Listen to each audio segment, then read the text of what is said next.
ବନ୍ଧାକୋବିର ଯଦି ଏହି ରେସିପିଟି ଆପଣ ଆଜି ହିଁ କରିକି ଖାଉଛନ୍ତି ତ ଗ୍ୟାରେଣ୍ଟି ମୋର ଆପଣ ସବୁବେଳେ ଏହିପରି ଭାବରେ ବନେଇକି ଖାଇବେ। ଆଉ ଯୋଉମାନଙ୍କୁ ଭଲ ଲାଗୁନଥିବ କିମ୍ବା ପସନ୍ଦ ଆସେନି ସେମାନେ ତ ସବୁବେଳେ ହିଁ ଏହିପରି ଭାବରେ ବନେଇକି ଖାଇବେ। ଶୀତ ଦିନ ଯେହେତୁ ଆପଣ ଜାଣିଛନ୍ତି କୋବି ବହୁତ ବଢିଆରେ ଆମକୁ ଫ୍ରେଶ ମିଳିଥାଏ ତ ନିହାତି ଭାବରେ ଫ୍ରେଣ୍ଡ କୋବିର ଏହି ତରକାରୀଟି ବନେଇକି ଖାଆନ୍ତୁ। ବହୁତ ସିମ୍ପଲ, ବହୁତ ସହଜ, ବହୁତ କମ ଟାଇମରେ ମଧ୍ୟ ବନି ଯାଇଥାଏ।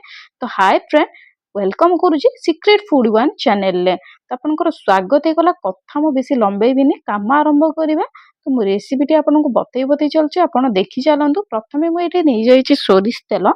ସୋରିଷ ତେଲକୁ ଏଠି ଟିକେ ଗରମ ହବାକୁ ଛାଡିଦବା। ଫ୍ରେଣ୍ଡ ଆପଣ ଚାହିଁଲେ ଏଠି ରିଫାଇନ ତେଲ ମଧ୍ୟ ୟୁଜ କରିପାରିବେ। ଆପଣ ଯେକୌଣସି ତେଲ ଖାଆନ୍ତି ସେଇ ତେଲ ଏଠି ଆପଣ ୟୁଜ କରିପାରିବେ। ଏଇଠି ମୁଁ ନେଇଯାଉଛି ଜିରା, ଟିକେ ସମୟ ଫୁଟେଇବା ପାଇଁ। ଫ୍ରେଣ୍ଡ ଯଦି ଆପଣ ଏଠି ଜିରା ୟୁଜ ନ କରୁଛନ୍ତି ତ ଆପଣ ତା ବଦଳରେ ସୋରିଷ ବି ମଧ୍ୟ ୟୁଜ କରିପାରିବେ, କିନ୍ତୁ ଜିରା ଫୁଟଣଟା ଦେଲେ ଟିକେ ଟେଷ୍ଟ ଆସିଥାଏ। ଦେଖିପାରୁଥିବେ ଫ୍ରେଣ୍ଡ, ଗୋଟିଏ ପିଆଜ ନେଇଯାଇଛି। ପିଆଜକୁ ଏହିପରି ଭାବରେ ଲମ୍ବା ଲମ୍ବା ପତଲା ପତଲା କରିକି ସ୍ଲାଇସ୍ କାଟି ଦେଇଛି। ଆପଣଙ୍କ ସ୍କ୍ରିନ୍ ସାମ୍ନାରେ ଯେମିତି ଦେଖାଉଛି ଠିକ ସେହିପରି ଭାବରେ ଗୋଟେ ମିଡିୟମ ସାଇଜର ଏଠି ମୁଁ ପିଆଜ ନେଇଥିଲି। ପିଆଜଟାକୁ ଟିକେ ଆମେ ଜଷ୍ଟ କଲର ଚେଞ୍ଜ ହେବା ପାଇଁ ଛାଡ଼ିଦବା। ଫ୍ରେଣ୍ଡ ଆପଣ ଜାଣିଛନ୍ତି ଆପଣ ସିକ୍ରେଟ ଫୁଡି ଚ୍ୟାନେଲରେ ଅଛନ୍ତି। ସିକ୍ରେଟ ଫୁଡି ଚ୍ୟାନେଲରେ secret tips trick with unlimited bonus point ଆପଣଙ୍କୁ ଏଇଠି ମିଳିଥାଏ। ତେଣୁକରି ଯଦି ଆପଣ ଏଇଠି କିଛିଟା ଜିନିଷ ସ୍କିପ୍ କରି ଚାଲୁଛନ୍ତି ତ ବହୁତ କିଛି ଜିନିଷ ଆପଣ ମିସ୍ କରି ଯିବେ। ତେଣୁକରି ବିନା ସ୍କିପ୍ କରିକି ଚାଲିଲେ ଆପଣ ବହୁତ କିଛି ଜିନିଷ ଏଇଠି ଜାଣିପାରିବେ, ଶିଖିପାରିବେ। ଆଉ ଆପଣ ଜାଣିଛନ୍ତି ଫ୍ରେଣ୍ଡ ସିକ୍ରେଟ ଫୁଡି ଚ୍ୟାନେଲରେ ବହୁତ ସାରା ବୋନସ ପଏଣ୍ଟ, ଟିପ୍ସ ଆଉ ଟ୍ରିକ୍ ମିଳିଥାଏ। ତେଣୁକରି ଫ୍ରେଣ୍ଡ ଟିପ୍ସ ନମ୍ବର 1 ଠୁ ଆରମ୍ଭ କରିକି ମୁଁ ଆପଣଙ୍କୁ ବହୁତ ସାରା ଟିପ୍ସ ଦେଇଥାଏ। ଯଦି ଆପଣ ତାକୁ ସ୍କିପ୍ କରିବା ପାଇଁ ଚାହୁଁନାହାନ୍ତି ଟିପ୍ସ ଗୁଡାକୁ ତ ଆପଣ ବିନା ସ୍କିପ୍ କରିକି ଭିଡିଓଟି ଦେଖି ରୁହନ୍ତୁ। ଏଠି ଦେଖନ୍ତୁ ଫ୍ରେଣ୍ଡ ମୁଁ ନେଇଯାଇଛି ଗାଜରକୁ ଏହିପରି ଭାବରେ ଛୋଟ ଛୋଟ କରିକି ମୁଁ ଏଠି କାଟି ଦେଇଛି। ତା ସହିତ ମୁଁ ଏଇଠି ନେଇଯାଇଛି ଟମାଟୋ, ଗୋଟିଏ ଟମାଟୋ ନେଇଯାଇଥିଲି। ଆଉ ଏଇଠି କଞ୍ଚା ଲଙ୍କା ନେଇଯାଇଥିଲି 4ଟା। ତାକୁ ଏହିପରି ଭାବରେ ରାଉଣ୍ଡ ରାଉଣ୍ଡ ସେପର ମଧ୍ୟ କାଟି ଦେଇଥିଲି। ଏଇଠି ମୁଁ ନେଇଯାଇଛି ମଟର। ଫ୍ରେଣ୍ଡ ମଟରରେ ଗଜା ହେଇଯାଇଛି, କାହିଁକି ନା ଏଠି ଫ୍ରିଜରେ ରଖା ହେଇଥିଲା। ଆପଣ ଯଦି ଚାହୁଁଛନ୍ତି ଗଜା ବାହାର କରିବା ପାଇଁ ମଟରରୁ ତ ଆପଣ ମଟରକୁ ଛଡେଇ ସାରିଲା ପରେ ଯେକୌଣସି ଗୋଟେ ଡବାରେ କିମ୍ବା ଯେକୌଣସି ଜାଗାରେ ଆପଣ ଫ୍ରିଜରେ ରଖିଦିଅନ୍ତୁ। ତାକୁ କୌଣସି ଗୋଟେ ଜାଗା ଢାଙ୍କୁଣୀରେ ଘୋଡେଇ ଦିଅନ୍ତୁ, କିମ୍ବା ଆପଣ ଯଦି ଟିଫିନରେ ରଖୁଛନ୍ତି ଟିଫିନ ଦେଇ ଦିଅନ୍ତୁ। 3 ରୁ 4 ଦିନ ଭିତରେ ଆପଣଙ୍କର ମଟର ଗଜା ହବା ଆରମ୍ଭ ହେଇଯିବ। ଏଇଟା ବି ଖାଇଲେ ମଧ୍ୟ ବହୁତ ପ୍ରୋଟିନ ଥାଏ। ଆଉ ଦେହ ପାଇଁ ବି ଭଲ, ଖାଇବାରେ ମଧ୍ୟ ଅଲଗା ଟେଷ୍ଟ ଲାଗିଥାଏ। ଦେଖନ୍ତୁ ଫ୍ରେଣ୍ଡ ଆପଣ ଏହିପରି ଭାବରେ ମଟର ଦେଇ ଦିଅନ୍ତୁ। ଯଦି ଆପଣ ଗାଜର ଆପଣ ପାଖରେ ନାହିଁ କିମ୍ବା ମଟର ନାହିଁ କିମ୍ବା କୌଣସି ଜିନିଷ ନାହିଁ ତ ଆପଣ ଏହାକୁ ସ୍କିପ୍ ମଧ୍ୟ କରିପାରିବେ। ଯଦି ଅଛି ତ ନିହାତି ଭାବରେ ଫ୍ରେଣ୍ଡ ଆଡ କରନ୍ତୁ। ଏଇଠି ମୁଁ ନେଇଯାଇଛି ଲୁଣ, ସ୍ୱାଦ ଅନୁସାରେ ଏଇଠି ଆପଣଙ୍କୁ ଟିକେ ଲୁଣ ଦେଇଦେବାର ଅଛି। ଆଉ ଏଇଠି ମୁଁ ନେଇଯାଇଛି ହଳଦୀର ଗୁଣ୍ଡ। ଆପଣଙ୍କ ହିସାବରେ କ୍ୱାଣ୍ଟିଟି ହିସାବରେ ଆପଣ ବଢେଇ ପାରିବେ, କମେଇ ପାରିବେ ମଧ୍ୟ।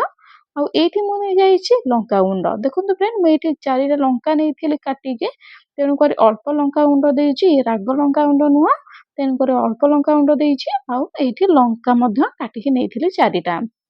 ଫ୍ରେଣ୍ଡ ଆପଣ ଯଦି ରାଗ ପସନ୍ଦ କିମ୍ବା ଛୋଟ ଛୁଆ ମାନେ ଖାଉନାହାନ୍ତି ତ ଆପଣ ଏଇଠି ଚାହିଁଲେ ରାଗ ବି ମଧ୍ୟ କରିପାରିବେ। ଏଇଠି ମୁଁ କୋବିକୁ ବହୁତ ବଢିଆ ଭାବରେ ପ୍ରଥମେ ଧୋଇ ଦେଇଥିଲି। ଧୋଇକି ଏଇଠି ମୁଁ କାଟି ଦେଇଥିଲି। ଏହିପରି ଭାବରେ ଲମ୍ବା ଲମ୍ବା କରିକି ମୁଁ କାଟି ଦେଇଛି ବନ୍ଧାକୋବିକୁ ସବୁ ତାକୁ ଆମେ ଏଇଠି ନେଇଯିବା। ଫ୍ରେଣ୍ଡ ଏଇଠି ମୁଁ କୋବି ଗୋଟେ ଫାଳ ମୁଁ କାଟିଥିଲି, ମାନେ ଗୋଟେ କୋବିର ଫାଳେ ଏଇଠି ମୁଁ ଦେଇଛି। ଏହାକୁ ଦେଖନ୍ତୁ ଫ୍ରେଣ୍ଡ ଆମେ ଏହିପରି ଭାବରେ ସବୁ ତକ କୋବି ଏଇଠି ଆମେ ଦେଇଦବା। ଇଏ ଦେଖନ୍ତୁ ଫ୍ରେଣ୍ଡ କଡେଇ ଏବେ ଫୁଲ ହେଲା। ଏବେ ସମସ୍ତଙ୍କ ମନରେ କ୍ୱେଶ୍ଚିନ୍ ଆସିବ କି କଡେଇ ତ ଫୁଲ ହେଇସାରିଲାଣି, ଆମେ ଏବେ ଘାଣ୍ଟିବା କେମିତି? କଡେଇରୁ ମଧ୍ୟ ତଳକୁ ବି ପଡି ଯାଇପାରେ କୋବିରାକ। ନାଇଁ ଫ୍ରେଣ୍ଡ ମୁଁ ଟ୍ରିକ୍ସ ଆଉ ଟ୍ରିପ୍ କହିବି, ତେଣୁକରି ଫ୍ରେଣ୍ଡ ଟ୍ରିକ୍ସକୁ ଆପଣ ଆପଣେଇ ନିଅନ୍ତୁ। ଆଉ ଟିପ୍ସକୁ ମଧ୍ୟ ବହୁତ ବଢିଆ ଭାବରେ ଧ୍ୟାନ ଦେଇକି ଶୁଣିଥାନ୍ତୁ। ପ୍ରତ୍ୟେକଟି ପଏଣ୍ଟ ମୁଁ ଆପଣଙ୍କୁ ଏଠି ବୁଝେଇ କହିବା ପାଇଁ ଚେଷ୍ଟା କରିବି। ଆଉ ମୁଁ ଆଶା କରିବି କି ଆପଣ ପ୍ରତ୍ୟେକଟି ପଏଣ୍ଟ ମଧ୍ୟ ବୁଝି ଯାଇପାରିବେ। ବହୁତ ସରଳ ଉପାୟରେ କହିବି। ତେଣୁକରି ଫ୍ରେଣ୍ଡ ଦେଖନ୍ତୁ ଆମକୁ ଏଠି ଲୋ ଫ୍ଲେମରେ ରଖିଦେବାର ଅଛି। କୋବିକୁ ଆପଣ ଏହିପରି ଭାବରେ ଯେକୌଣସି ଢାଙ୍କୁଣୀରେ ଆପଣ ଘୋଡେଇ ଦିଅନ୍ତୁ। ଲୋ ଫ୍ଲେମରେ 5 ମିନିଟ୍ ରଖିଦିଅନ୍ତୁ। ବ୍ୟସ୍ତ ହବାର ନାହିଁ, ଟୋଟାଲି ବି ଲାଗିବ ନାହିଁ। ଆଉ 5 ମିନିଟ୍ ପରେ ଆପଣ ଦେଖିପାରୁଥିବେ ଫ୍ରେଣ୍ଡ କୋବିର କ୍ୱାଣ୍ଟିଟି ବହୁତ ବଢିଆ ଭାବରେ କମି ଯାଇଛି, ମାନେ ସାଙ୍କୁଳିତ ହେଇଯାଇଛି କୋବିଟା, ଯୋଉଟା କି ଆପଣ ବହୁତ ଆରାମସେ ଏହିପରି ଭାବରେ ମିଶେଇ ପାରିବେ। ଇଏ ଦେଖନ୍ତୁ ଫ୍ରେଣ୍ଡ କୋବି ବହୁତ ବଢିଆ ଭାବରେ ସାଙ୍କୁଳିତ ହେଇଯାଇଛି। ୟାକୁ ଆମେ ଏହିପରି ଭାବରେ ମିଶେଇ ଦବା। ଇଏ ଦେଖନ୍ତୁ ଫ୍ରେଣ୍ଡ ବହୁତ ବଢିଆ ଭାବରେ ୟାକୁ ଆମେ ଏହିପରି ଭାବରେ ମିଶେଇ ଦବା। ଏ ଦେଖିପାରିଲେ ନା ଫ୍ରେଣ୍ଡ, ନା କୋବି ତଳେ ପଡିବାର ଡର, ନା କୋବି ଗୋଟେ ବି ତଳେ ଏଇଠି ଆମର ବାହାରି ହେଇକି ପଡିନି। ଏହିପରି ଭାବରେ ଆପଣ କରନ୍ତୁ। କିଛି ଆପଣଙ୍କର ତଳେ ଯୋଉ ମସଲାଟା ପିଆଜ ଟମାଟୋ ସବୁ ଯୋଉ ମସଲା ଆମେ କରିଥିଲେ ସେଇପରି ଭାବରେ ସେଟା ବି ମଧ୍ୟ ଲାଗି ନଥାଏ। ଏବେ ଦେଖନ୍ତୁ ଫ୍ରେଣ୍ଡ ଘାଣ୍ଟି ଦବା। ଘାଣ୍ଟି ଦେଇକି ଆଉ କିଛି ଟାଇମ ପାଇଁ ଆମେ କୋବିଟାକୁ ଛାଡିଦବା। ସେତକ ଭିତରେ ଆମେ ଏଠି କଣ କରିବା, ଏଇଠି ଦେଖିପାରୁଥିବେ ଫ୍ରେଣ୍ଡ ଅଦା, ରସୁଣ ଆଉ ପିଆଜ ତିନିଟା ଯାକୁ ମୁଁ ଏଇଠି କାଟି ନେଇଛି। ତିନିଟା ଯାକର ଗୋଟେ ପେଷ୍ଟ ବନେଇବାର ଅଛି ଆମକୁ। ଏଠି ଦେଖନ୍ତୁ ଫ୍ରେଣ୍ଡ ଆପଣ କେବଳରୁ କେବଳ ଅଦା ରସୁଣ ପେଷ୍ଟ ବି ମଧ୍ୟ ଆଡ କରିପାରିବେ।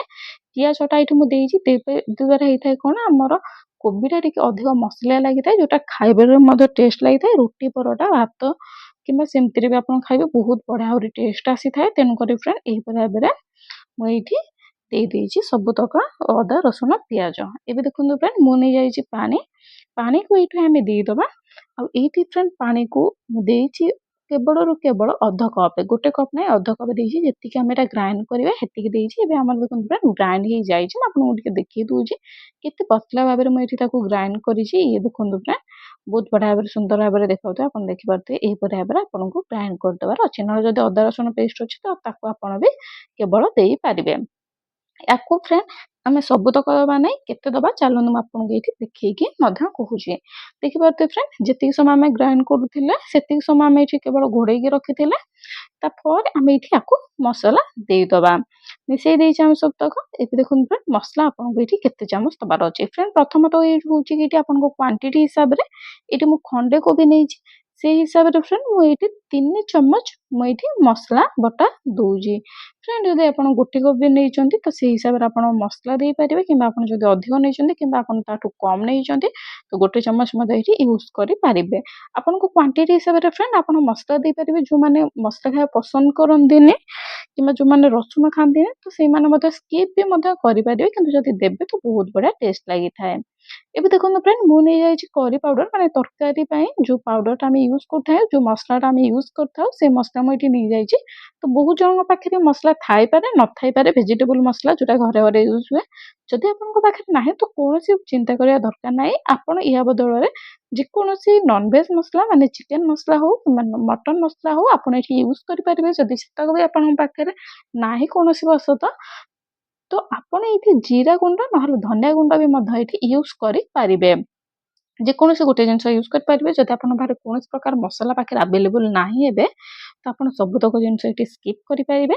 ସ୍କିପ୍ କରିଦେଇକି ମଧ୍ୟ ଆପଣ ଏମିତି ବିନା ମସଲା ଗୁଣ୍ଡରେ ବି ମଧ୍ୟ କରିପାରିବେ। ଯେହେତୁ ଆମେ ବଟା ମସଲା ଦେଇଛୁ ତ ଖାଇବା ଏଇଟା ବହୁତ ବଢିଆ ଭାବରେ ଟେଷ୍ଟ ଲାଗିଥାଏ, କୌଣସି ଖରାପ ଲାଗିବ ନାହିଁ। ତ ଫ୍ରେଣ୍ଡ ଆପଣ ଏଠି ଚାହିଁଲେ କୌଣସି ଗୁଣ୍ଡ ମସଲା ନ ପକେଇକି ମଧ୍ୟ ଏଠି କୋବିଟା ଆମର ବନେଇ ପାରିବେ। ୟାକୁ ଦେଖନ୍ତୁ ଫ୍ରେଣ୍ଡ ବସ୍ ଘୋଡେଇକି ରଖିଦବା 3 ରୁ 4 ମିନିଟ୍, ବେଶୀ ନାହିଁ ଫ୍ରେଣ୍ଡ 4 ମିନିଟ୍ ଆପଣ ଘୋଡେଇକି ରଖିଦିଅନ୍ତୁ, ତାକି ଆମର ମସଲାଟା ବହୁତ ବଢିଆ ଭାବରେ ସିଝିଯିବ ଆଉ କୋବିରେ ମଧ୍ୟ ଲାଗିଯିବ ଆଉ ଖାଇବାରେ ମଧ୍ୟ ବଢିଆ ଟେଷ୍ଟ ଆସିବ, ବଢିଆ ବାସ୍ନା ଆସିବ। ଏଠି ଫ୍ରେଣ୍ଡ ଆମେ 3 ରୁ 4 ମିନିଟ୍ ଛାଡି ଦେଇଛେ। ଆଉ ଆପଣ ଦେଖିପାରୁଥିବେ ଫ୍ରେଣ୍ଡ ମୁଁ ଘୋଡଣି ବି ମଧ୍ୟ ହଟେଇ ଦେଇଛି।